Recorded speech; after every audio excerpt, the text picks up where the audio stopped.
chapter 2. Let's finish it right here. Verse 9, I know your tribulation and your poverty, but you are rich, and the slander of those who say that they are Jews and are not, but are what? The synagogue of Satan. Do not fear what you are about to suffer. Think of that. Do not fear what you are about to suffer. They're about to suffer. And Jesus says, you're going to suffer, but behold, the devil is about to throw some of you into prison, and that you may be tested. For the 10 days you will have tribulation.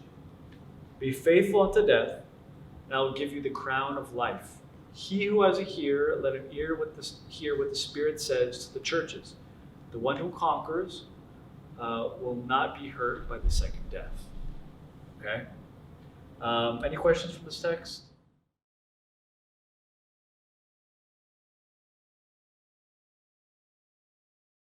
Good question. This is in verse. What verse is it? Verse 10. Do not fear what you are about to suffer. Behold, the devil is about to throw some of you into prison. Okay, that you may be tested for 10 days. You will have tribulation. Be faithful unto death, and I will give you the crown of life. Okay, notice that in the middle part. You will be tested for what? For 10 days. You will have tribulation. Specifically 10 days, okay? Remember this, there's a correlation between the book of Revelation and the book of Daniel, okay? There's a piggyback between the two of them.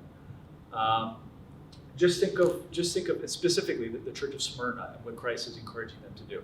Because the very temptation for the Christians at the time is to say, you know what, forget Christianity, I'm going to bow the knee to Caesar and get money and not experience suffering. So think of this.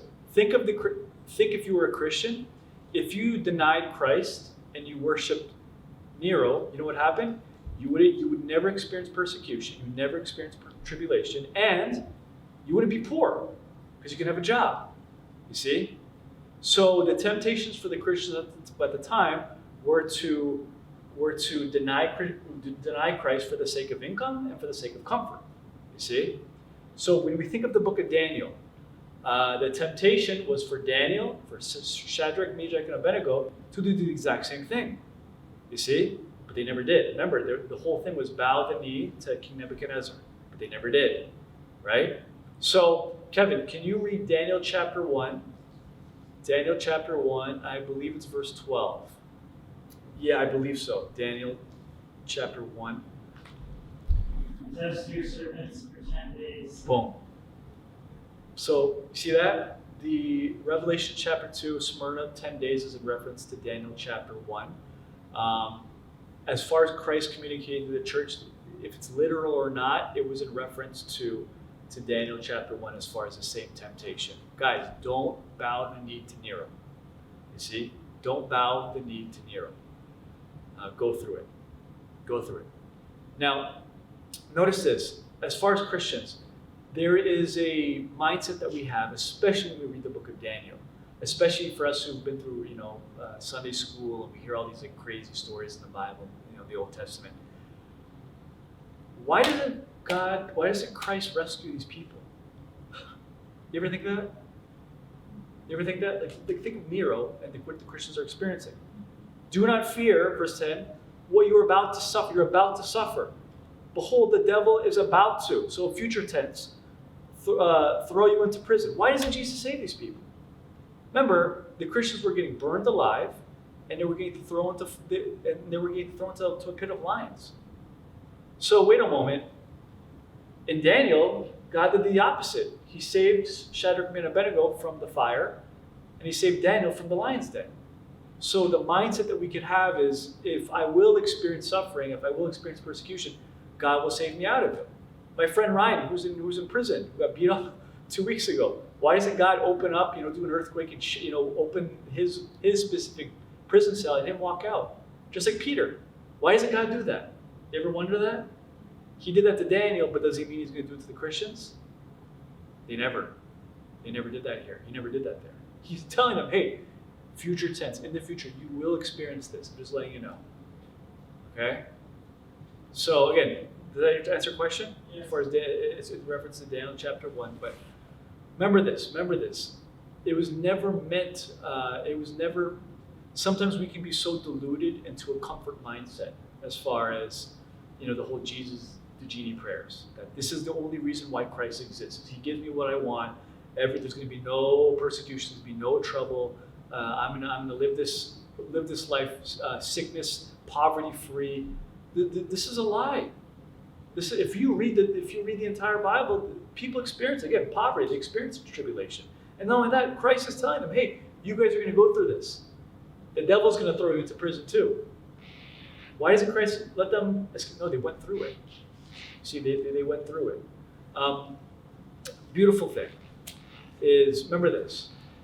If anything, if you're going to remember anything, it's this: pain, suffering. Pain is a gift. Okay? Pain is a gift. When you're going through it, it might. This is the last thing from a gift. You don't want to tell them. You don't want to tell someone that when they're going through it. Hey, guys, it's a gift. It's a gift. But let me tell you this. No. Pain is a gift, and what I mean, it's a gift for someone that is going through it in the future, and that it's something you've been through. Okay. One of the most powerful voices is when someone comes out of a painful situation.